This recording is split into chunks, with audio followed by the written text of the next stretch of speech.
Welcome back, everybody. Now, let us welcome the next session of the day entitled Alternative Funding, no longer an option, but mainstream.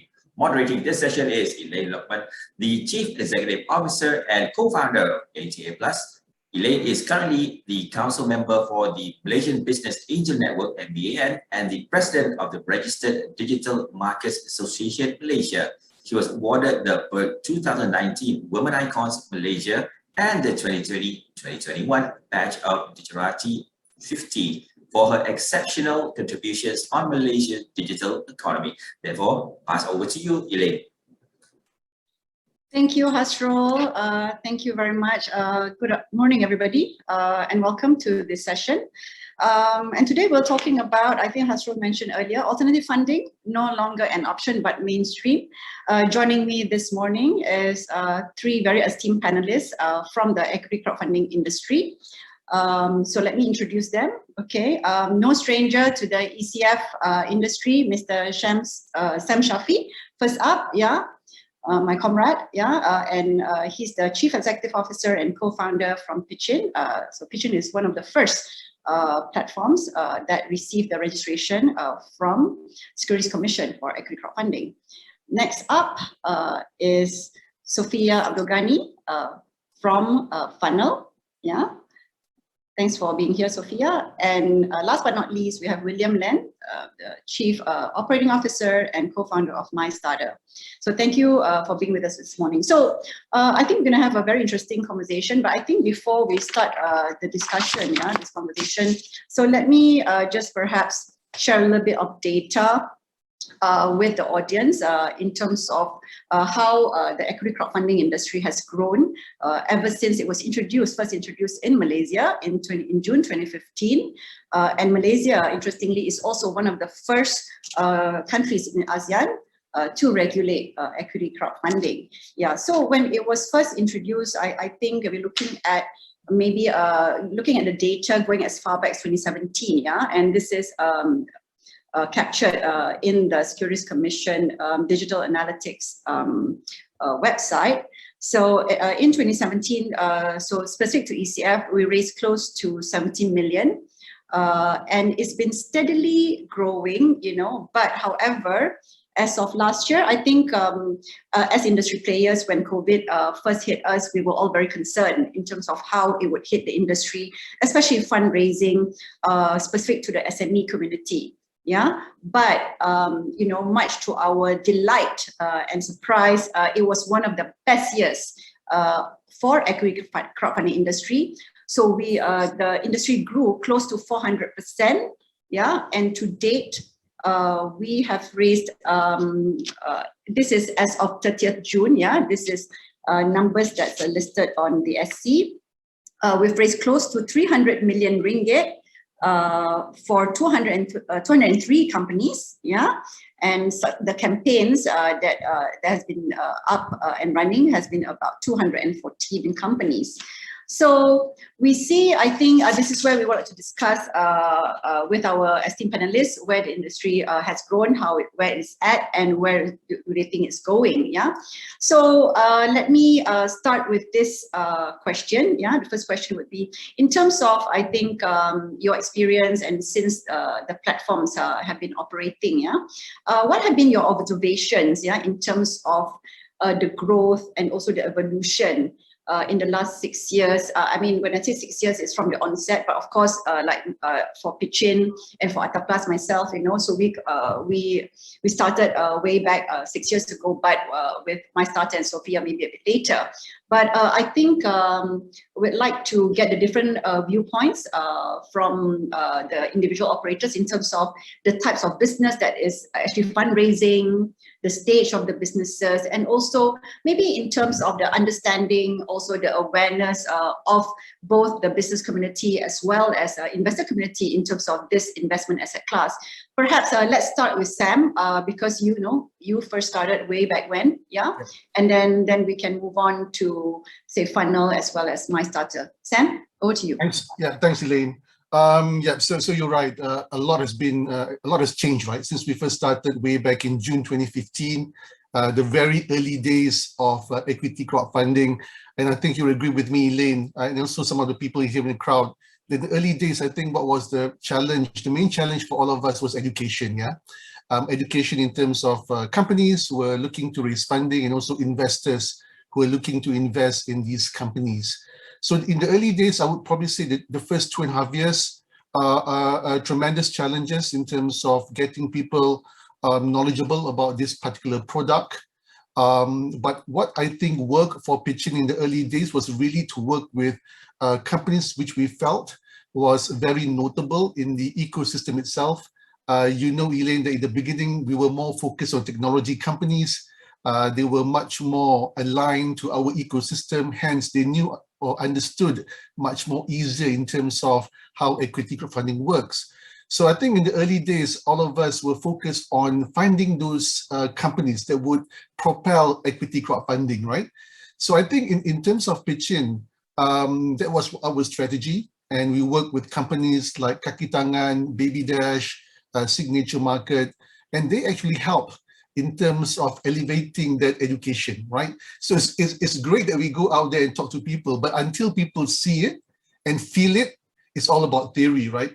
So I think at Pitching, I think we owe a lot to those early stage companies that came on board. Again, they gambled a lot. As you know, it was still very early days for equity crowdfunding. Companies didn't know what they were getting themselves into, neither were investors, right? So it was very important for us to work with those kind of companies to get credibility, where later they were successful, and now investors can now see the fruits of their investments in terms of exits, selling their shares, which we have facilitated. So in the early days, Elaine, was all about education. I would still say that education is still a priority for all of us. I don't think it will ever go away. It will be a constant, what we call evolution of educating people, not just companies, but also investors. So we're happy that 5.5 years after we launched, we've seen the market becoming more and more matured. We've seen a lot more companies coming on board, not just technology companies, but traditional companies. I think all of our platforms have done companies such as involved in F&B. Elaine, you've done a company involved in makeup, right? So we're happy that we now see this word alternative fundraising, yeah, guys, are not being used anymore, right? I thought in the early days it was something which I hated, because we all know that alternative means that if you can't raise anywhere else, go to equity crowdfunding, right? Which gives the perception that we're the last resort for any company that is desperate for money, right? But I think we're happy to say, and I think all of us would agree here right now, that it's now becoming more mainstream, right? More and more companies are looking at equity crowdfunding as probably their first route towards fundraising. So as one of those early platforms like you, Elaine, again, I'm delighted to see where we are right now. I think we can do more together. But yeah, where we are right now, we're happy with what we're seeing in terms of the development of the industry. Thanks, Sam. Thank you for that. And, I totally agree with you. I think, that the last resort thing was always there in the early days. They say, okay, we look for money everywhere. We can't get money. Okay, let's do ECF. So we're like, oh, kita ni like anak terpinggir kind of thing. Yeah. But I think also you may agree with me, Sam, those days, right?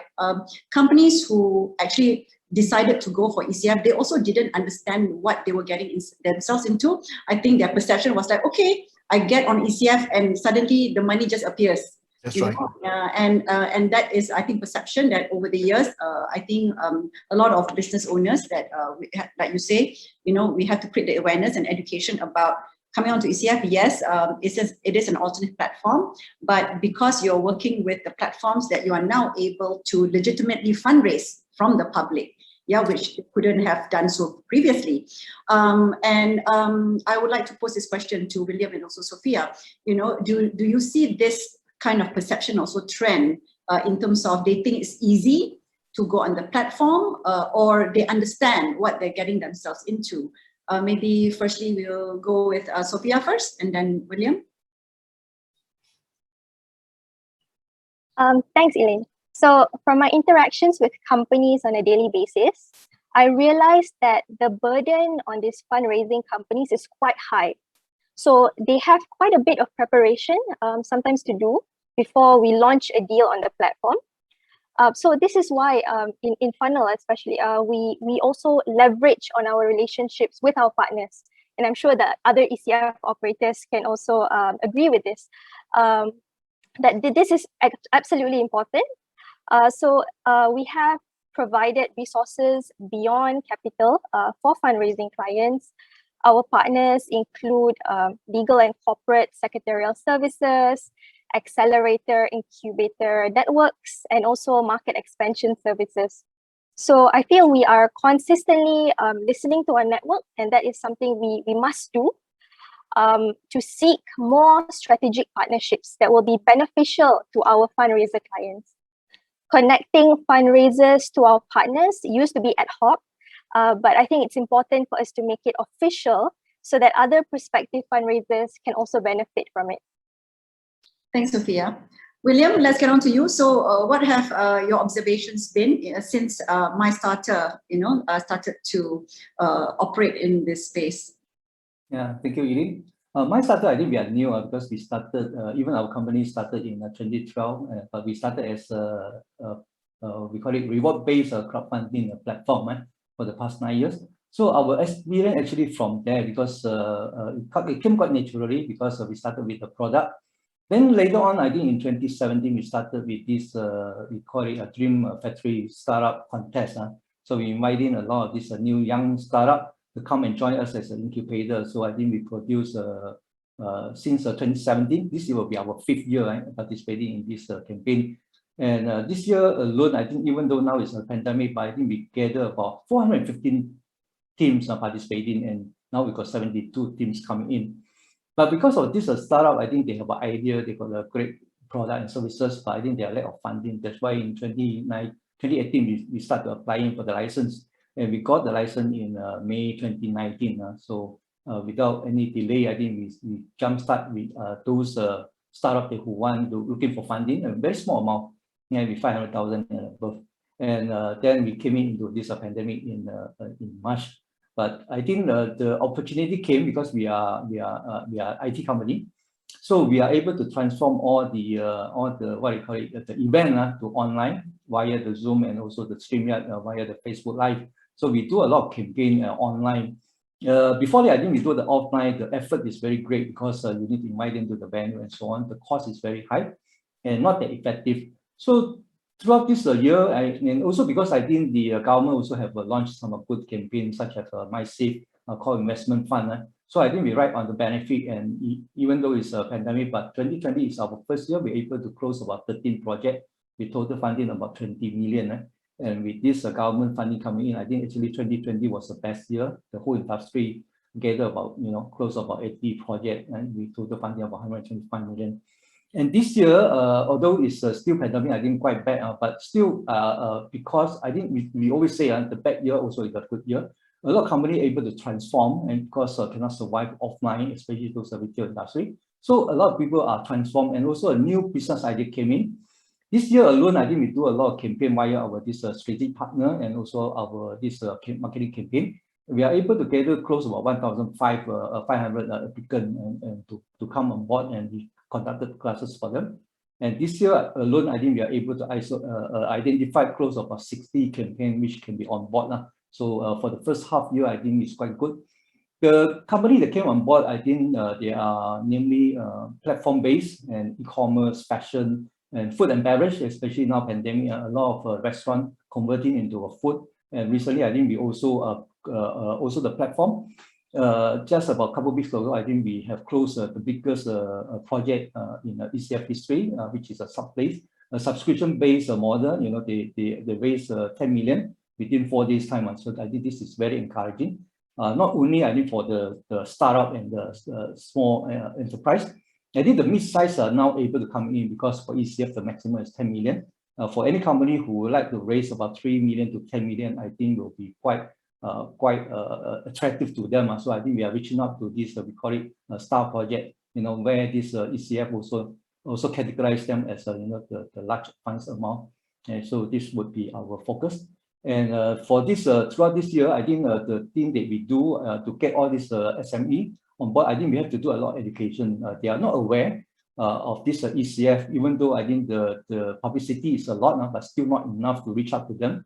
And many of the SME, they are still quite reluctant to dilute their share to imagine this outsider coming on board. So those part, I think, will be quite challenging. And I think we hope to do better. But with the government's incentive, I think 2020 and 2021 is the outlook for this alternative funding, which is very, very encouraging for us. And also, I think during this trial time, I think we are able to help those companies who have potential to transform and to go further. So whether on their product and services, and even go beyond this Malaysia plan trading in the larger market. Thank you. Thanks, William. Very good observations and also inputs. And I think William touched on some of the things that I want to cover in our next item of discussion. Is more of government support. Yeah. So, and I think from the onset, I think over the last 3 years, that the government has shown their belief in this new investment asset class to also propel the growth of SMEs. And, you know, as all of us know, that SMEs is one of the key engine of growth, yeah, for the country. Yeah. Before I go on to the next question, so to the audience out there, if you have any questions, please do, post your questions, and we will try to answer as best as we can. Yeah. So I'd like to make this more in a way interactive, yeah, as much as possible. So coming back to incentives, yeah. So if our observation in the last 4 years, yeah, since ECF was introduced into the market, I think specific to Securities Commission, our regulator, they have been listening to our inputs and feedback, and they have tried to support and liberalize, yeah, the guidelines, yeah, to facilitate better into the industries, into the needs of the industry. And as we can see that, over the years, they have evolved from a maximum limit of 5 million, yeah, to 10 million. And most recently, I think in May, they did announce, the Prime Minister did announce that that the limit is now going to be moved up, yeah, to 20 million. Yeah, that's number one. Number two, also the type of companies that's eligible. Initially, it was only eligible for private limited businesses that's registered in Malaysia, the Eastern Jam Berhad, but now LLP structure companies, limited liability partnerships or PLPs, and also unlisted berhads are eligible, yeah, to fundraise on ECF. Over and above that, I think the type of shares offered as well. Initially, it was only ordinary share structure, but now pref share structure can be, is allowed, yeah, is allowed on equity crowdfunding. So perhaps let me get your views, yeah, in terms of, in terms of how has this really impacted in the growth? I mean, of course, we can see the growth is positive, the impact is positive, but just to get your views in terms of your observation, in terms of, yes, we have all this liberalization, but is the industry or are the businesses or investors understand what's being presented to them, and are they welcoming it? And was the market ready for this? Are they embracing it and taking the opportunity from both issuers and investors' perspective? Sam, can we start with you?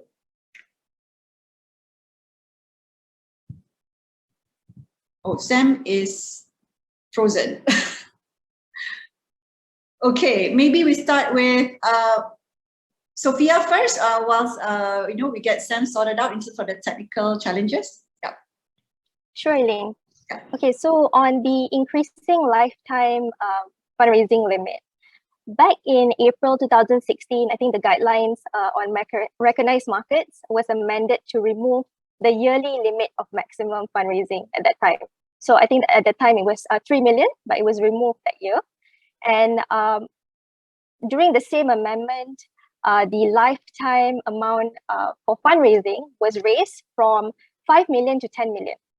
So today we also have those considerations to increase this limit further so that companies can raise more.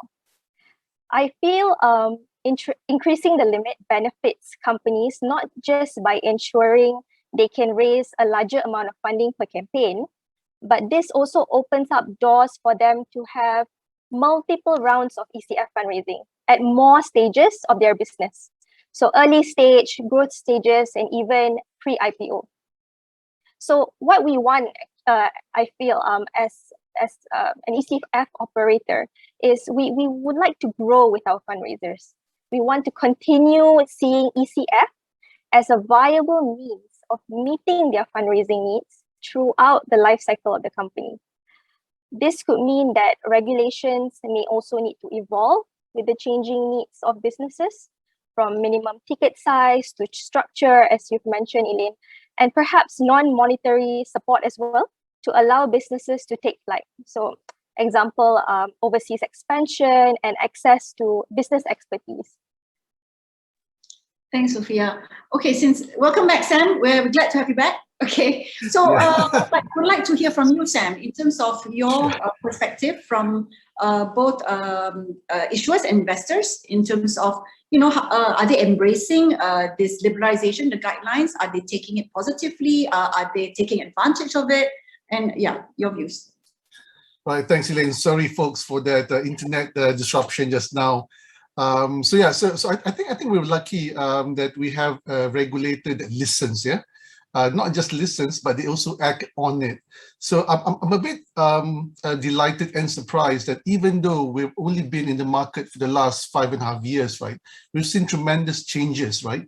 So I think the regulators have actually listened to us, observed how the market was growing, and then revise the regulations as we went along, right? So I've always been delighted that we have regulators who actually listen to us. So in terms of in terms of how we grew in terms of the market, was when this first product was introduced. I think the objective was really to address the gap that we saw in terms of fundraising in Malaysia. We saw a lot of companies in the very early stage finding it challenging to raise funding, and that's where a lot of companies actually die whilst they were moving into that valley of death before they actually scale and raise a Series A. And that's why the SC Limited 3 million in the first year and lifetime 5 million as a whole during the first few years of ECF, but later they extended that to 10 million. And we now seen more and more companies, more and more different companies coming on board, fundraising north of 5 million, right? So we've seen a couple of companies doing more than 5 million already on the market. Therefore, we've now been able to attract much more matured companies on the platform. So now with the plan to actually liberalize that again to 20 million, I expect more and more matured companies. I expect our peers in the VC world coming on board too, right? Because during the early days, the VCs can't participate because the amount was too small for them. And if they were to come in, they would probably tap out the whole thing, right? So as we grow, all of us, I think what I could imagine and what I could foresee is that you will see much more active participation from our peers, right? The VCs, which I think all of us are eager to also get them on board, right? I've always felt that, Elain, that whilst the crowd could actually get supporters on board in terms of companies, but I think if we could also onboard some of these VCs who could then lend their expertise, their valuable advice to the companies, those companies could also then gain a lot more value from those support, right?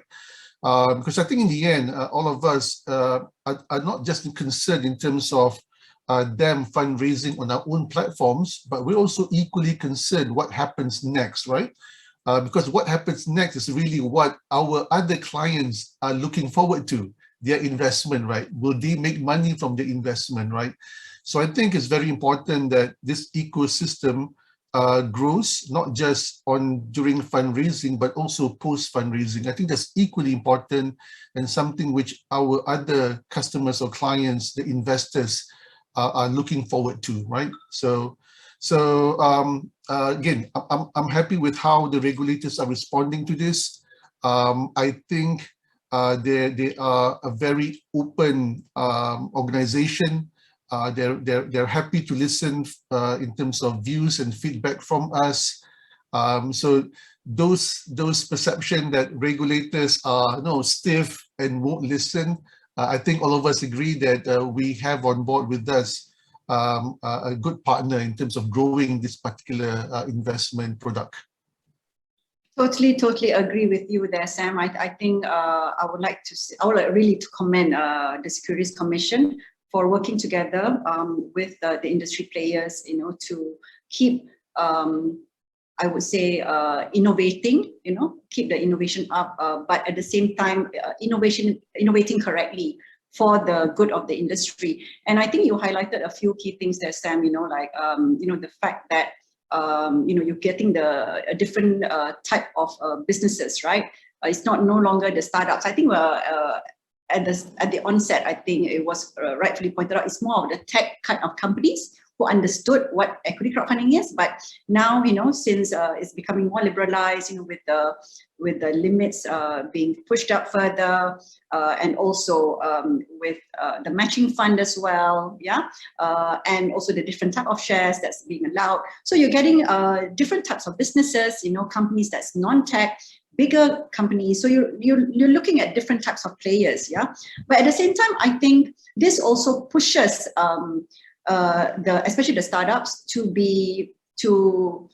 try to better themselves as well, especially in terms of reporting and so on, because that's important. And I think Sam also touched on a very good point in terms of success stories, because we need success stories to actually further get the crowd excited in this asset class, because then they will see why they should invest in this asset class. So William, from your perspective, right, I know you haven't been that long in the industry compared to Pitchin and Atta Plus, but yourself, in terms of your observation, since you've been a player in the sector, so how have your pool been responding to this liberalized regulatory framework from the regulator?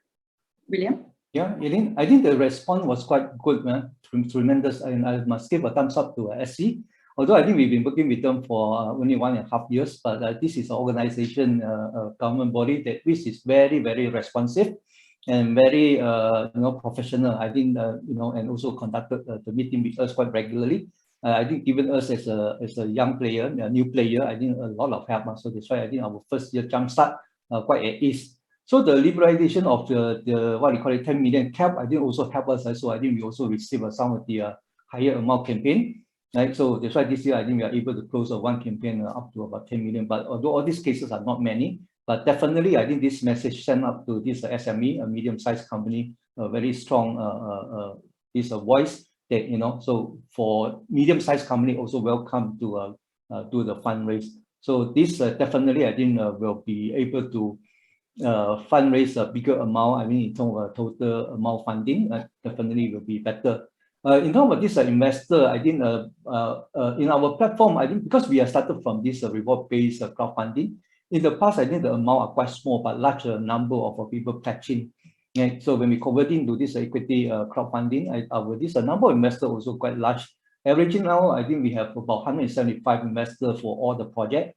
So the largest number of these investors close to even 400 people. So at first, I think because we treat them as royal customer, the kind of thing. So it's not knowing that onboarding so many investors can be a hassle and also quite challenging to us. Because just register them under this SSM take a lot of time, especially during this period when the office are closed. But with this a small investment amount with larger investor, I think it could help to ease the funding difficulty and challenges. So I think we'll continue with this approach.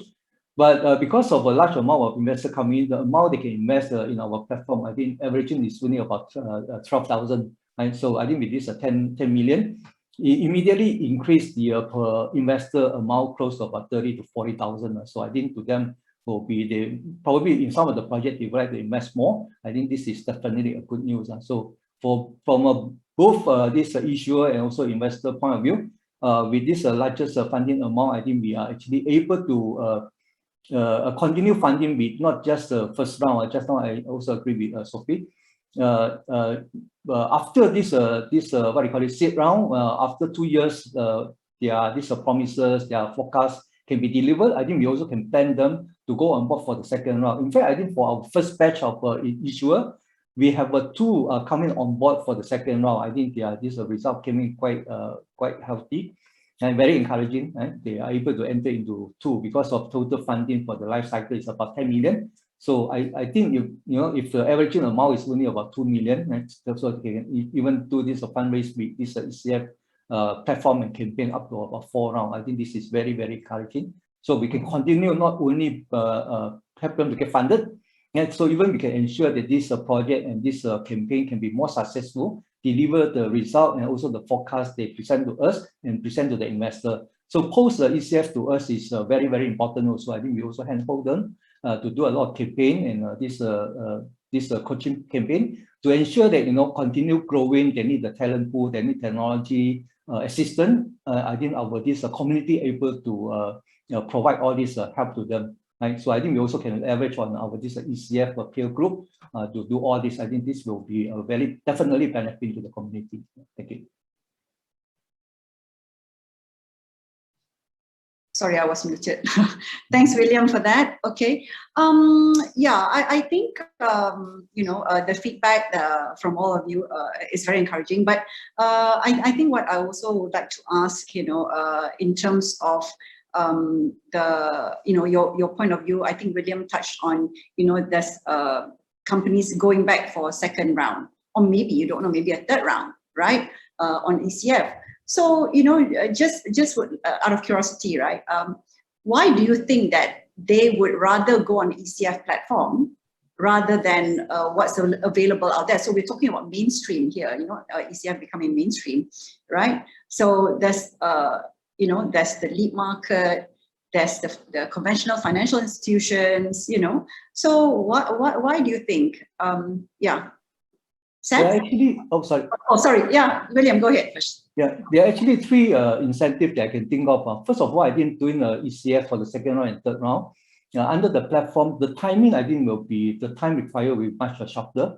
So but I think because they're already familiar, so the second round might probably take them about 2 or 3 months for this campaign. And secondly, I think for this funding, they are not only acquire the capital, so the funding amount they want.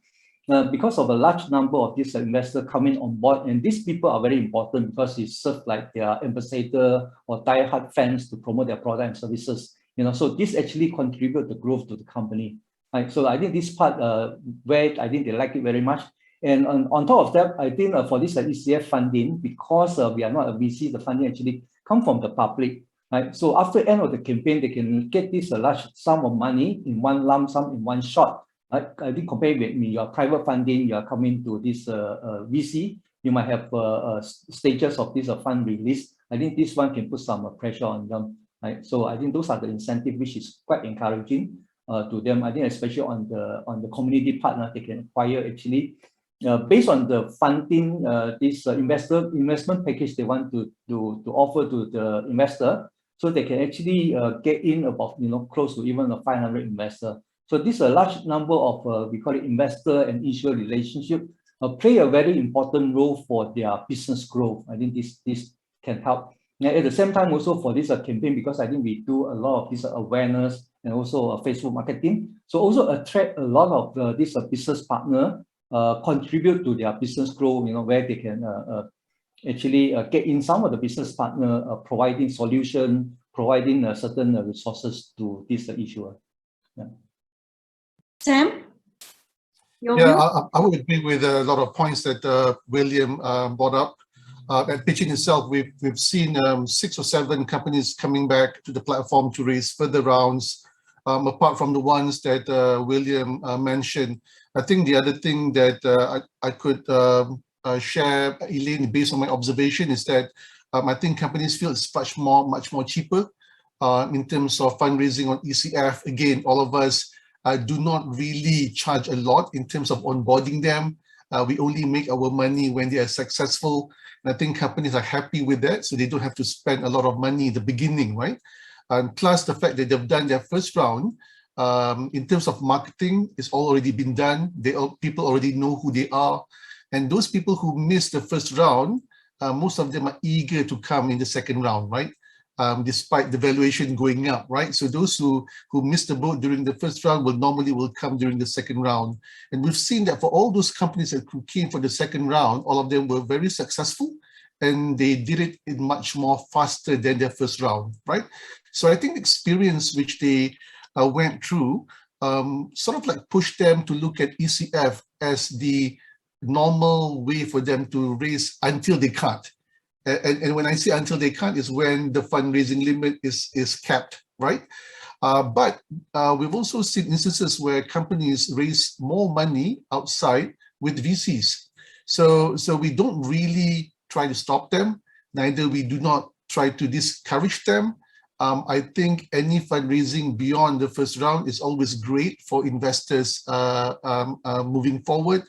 But what we do at Pitchin is that when we work with these companies post fundraising towards the end of that 1 year, and normally people do fundraise for a runway of 1 year to 18 months, we will normally get back to them, ask how are they doing, whether they need any assistance from us, just like William does for My Starter, and see whether they want to come and raise a second round, or we could actually do something with them or help them in terms of introducing them to other investors that may help them to grow even what they call bigger and larger, right? Because in the end, I think our role is to ensure that these companies are able to return back all those investments to the investors, right? So I think we all know Elain, William, and Sophia, right?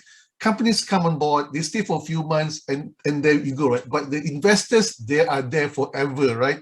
So they're always looking for, so when can I exit? Well, or how can I get my money back, right? So these are the constant questions that we get as platform operators. And therefore, I think it's all in our interest to see these companies do well. And again, I think if we really want to grow this particular market, we need to see a lot of wins, yeah? So that this platform will always be mainstream. We will never go back to those years when we will look at as alternative, right? So I think we're there, and I think we need to continue working with the ecosystem to ensure that we see a lot of more wins for this for companies who are fundraising in this industry. Thanks, Sam. So what about you, Sophia? What's your thoughts on this? Sophia, you're muted. Okay, sorry. Okay. The way we see ECF is it's the power of the crowd, essentially, right? So it's benefits. Sorry, I lost my train of thought. The power of the you mentioned power of the crowd, right? So it's about getting your supporters on board. I feel whether it's your clients, whether it's your partners, it's essentially leveraging on these networks and benefiting from them. Okay, thanks, Sophia. Okay, let's look at. Elain, if I may, I respond to just now the Sam's comment. Yeah, sure. Go ahead. Yeah, just now I think Sam brought out a very good this point, especially I think for comparing with other source of funding. I think definitely ECF, right? So the charges, the fees is so much lower, and also I think before they get funded, there's no obligation at all. I think so all our community actually we providing free services. Hopefully we give them an opinion and to coach them how to prepare them for funding. So this now, even though sometimes I think we spend 2-3 months with them. Without any charges, they also not come on board. I think we are very great to do all this because this will further prepare them for the next year or two when they are ready. I think this one can provide a large pool of this prospect, to do this ECF funding later on. And I also would like to congratulate Sam. I think for this Pitchin also demonstrate a very good example. So their fund also via this ECF recently get funded. So via our this ECF platform for a large amount, more than $5 million. Right, congratulations to Pitchin and Sam. Thank you. Thanks for that, William. All right. Okay. Now let's moving on. So I was just saying just now. So we're looking at to propel more businesses, and at the same time, we want to see, how or why investors should participate more in this investment asset class. In your views, what else do you think that we can do in terms of getting more and more businesses on board. I think we want to be known in future or even now I would say the preferred choice, the preferred instrument to fundraise rather than an alternative, or a second thoughts, there's ECF there, right? So what else can be done actually, so that we can get more and more SMEs, or no longer SMEs, I would say, not only the smaller players, but now the bigger boys to come in and also look seriously at ECF or equity crowdfunding as the investment channel or the fundraising channel of choice. That's one. And number two, how can we get more and more investors to get excited with equity crowdfunding? I know, Sam, you said earlier, to celebrate more success. I couldn't agree more. I think we need to showcase more success stories. But what else can be done? Yeah, maybe we can start with Sam again. Sure. Yeah, I would probably sound like a parrot when I say this. I think as an industry, Elain, William, Sophia, I think all of us need to hold our hands up and say that we need to do more in terms of going out there, promoting and educating the public. Right? It's tiring, but we have to do it, right? Obviously, we need to do more in terms of widening our scope right now. At least for pitching, I would probably say that we're very much concentrated in Klang Valley. During the days of the good old days of moving around, we did our road shows in Penang, Ipoh, what they call Sabah, Sarawak. I do agree with William that it's rather expensive, but we rather liked it because we were able to really meet face to face with people. But the experience has been better virtually, right?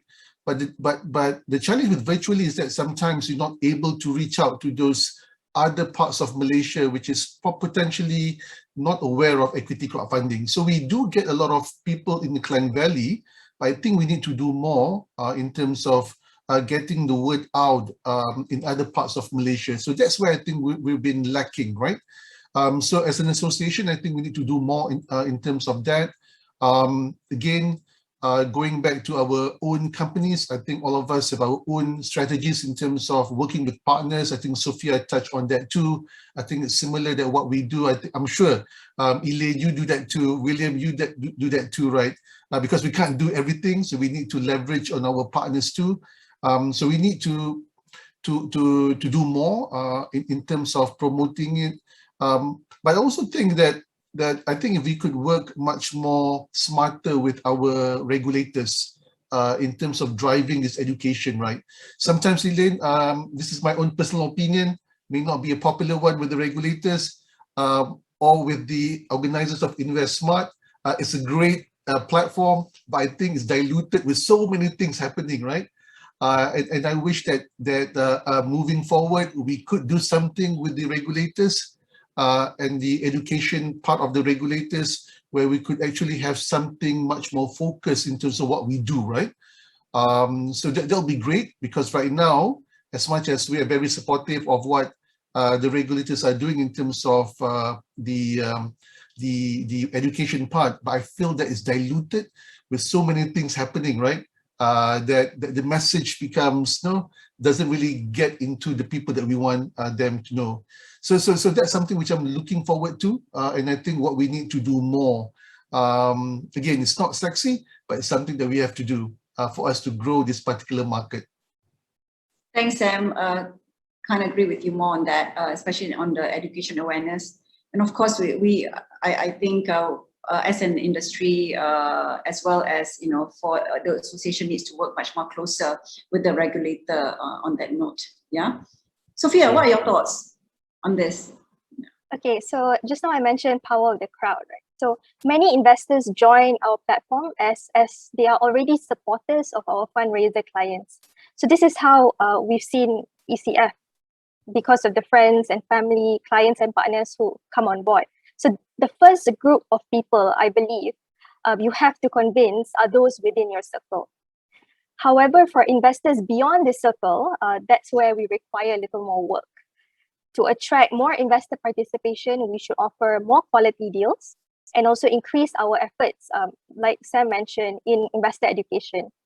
So I feel education here not only means providing more educational content, guided videos, which we are also doing in Funnel through the Facebook page. But more importantly, we need to also improve the way we convey deal information to the wider public. Content should be simple to understand, easy to read. It should be engaging, like reading a story, and educational as well.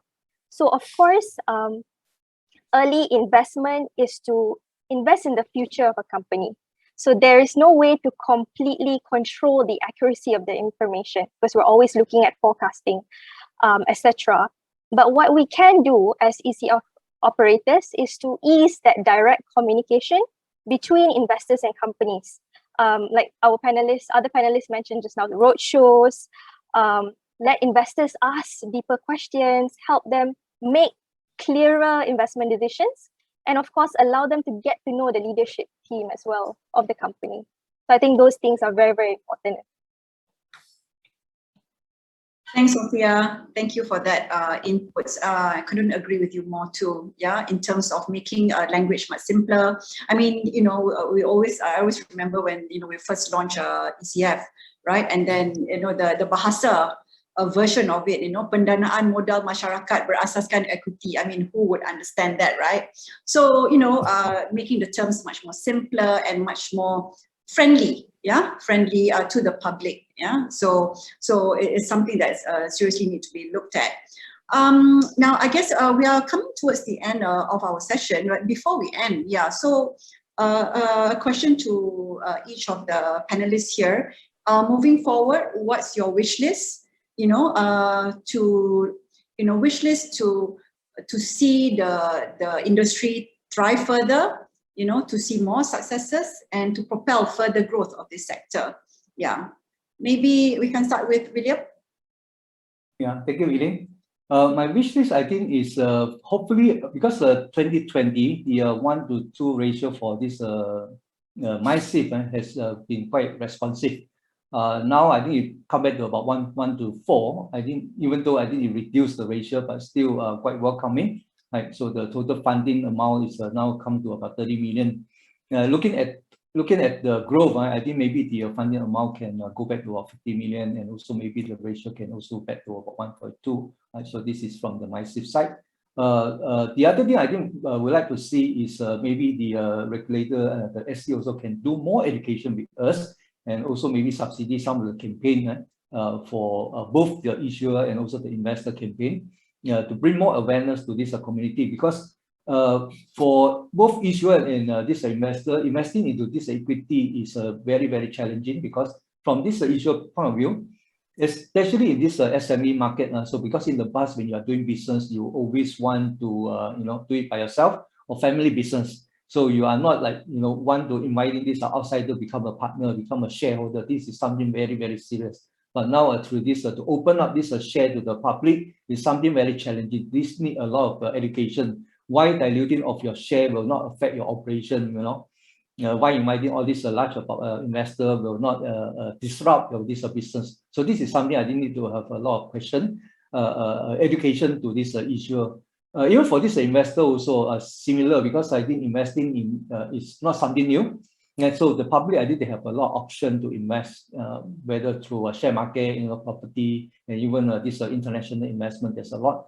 But through this ECF, because it's something not so easy to liquid, right? So to cash up, so the commitment will be much higher. It's a mid-term to long-term kind of commitment, unless there's a lot of success story and to able to exit much earlier the company. But this is not that easy.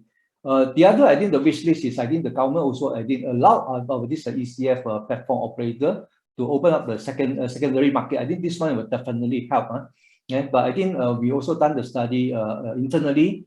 To operate a secondary market is not easy. It's quite challenging. I think the resources also need a lot. So this one will further, I think, improve the investment community. So they are more willing to come in if the asset, they can trade this share within the community. Right? So this is something I think we hope any of the operator, if jumpstart with this secondary market, I think definitely will push up the investment atmosphere.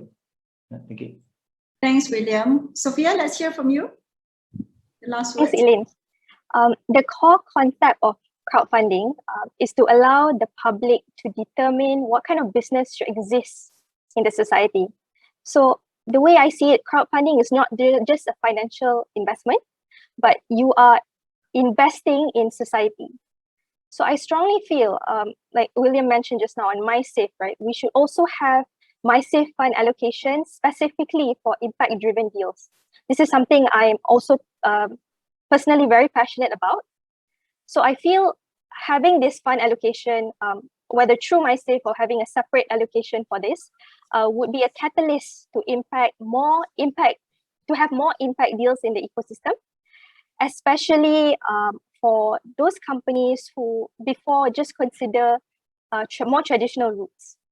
So I recall how happy I was back then in 2017 when Sekolah Fund was successfully fundraised on Atta Plus, and was even more ecstatic when they were acquired 2 years later. So to the audience who may not be familiar about this, but Sekolah Fund actually became the first ever ECF exit in Malaysia, and they are an impact enterprise, which proves that impact enterprises are worth investing in. So I believe that our Malaysian industry players like MDEC have been working very closely with us to provide fundraising access.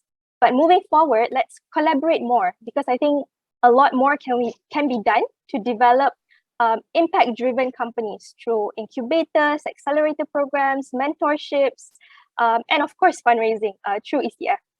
I'm confident with our collective efforts and synergy, we can make this happen.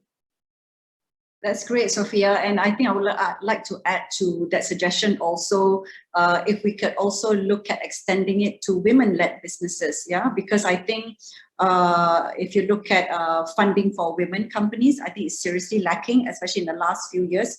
We don't really see very much support for women-led businesses. So it would be great if something similar like MySafe could be extended, like you say, to impact businesses, but also to women-led businesses. Last but not least, Mr. Sam Shafi, kata-kata akhir, apakah your wish? Sure. So Elain, so ditto on what William said, ditto what Sophia said, and ditto also on what you said, right? So adding on top of that, I would say that I would love to see moving forward our peers, our friends from the VC world to really come into the ecosystem, right? Our own ecosystem, right? So don't just invest on your own. Do come and invest with the crowd, right? Because you guys can bring in the smarts, the brains into the board, but you will have the crowd investors supporting those companies on the ground, right? So if we can marry those two group of investors, I think companies will do very, very well. So that's one of my first wish list on top of what you guys have mentioned. The second is that I think 2 weeks ago, the SC launched the Sharia Toolkit. I'm looking forward in terms of the next 1 year, the next 18 months to see much more Sharia compliant companies to come on board our platforms to raise funding. I think the SC has taken great pains to making it easier now for companies to understand in terms of how they could qualify. And I think that's something that I think as an industry, we want to see that also growing. So seeing more and more Sharia compliant companies on board our platforms, that will be something that I'll be looking forward to. Third, Elain and the rest, I think all of us want to see companies much more engaged with their investors in terms of reporting. I think it's very, very important. Companies need to know that while it's great to actually raise that 7.5 mil, that 10 million ringgit, but they need then later to realize that they have a responsibility, right? So great news about the funding, but the real work starts after that, and they need to ensure that they are, the people that actually support them are informed about what they're doing, right? So that's very, very important. So those are probably the 3 wish lists I have right now, Elain, on top of what you shared, Elain, you shared, William, and also Sophia shared. Yep. So hopefully moving forward, we'll see equity crowdfunding moving forward as the platform for any companies in Malaysia to fundraise. Yeah. because the ability for us to marry all different kind of investors is only possible to our platforms. Yeah. So Malaysians have 10 platforms to choose from. So you got a lot of what I call variety that you can choose from, and therefore there's no reason not to use us as a way for them to raise their funding. Thanks, Sam. And I just would like to add to what Sam has said, William and Sophia as well. And I think over and above that, I think what we're looking forward towards for budget 2022, is for the government's continued support to the industry, especially in the form of the co-investment fund, because we feel that's a very, very important incentive and initiative to actually motivate the crowd to continuously to support the crowdfunding operators and also the businesses, whilst co-investing with the government. That's a very, very important, I think, moving forward. And secondly, also, we would like, if possible, the government to also perhaps look into further incentives for the investors, investor pool.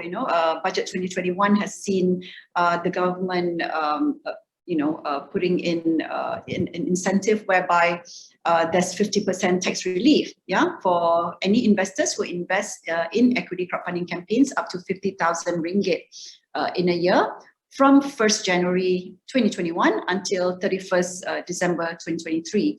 So that is a fantastic incentive, and if anything can be added on to that, would be great, because without investors, there's no crowdfunding.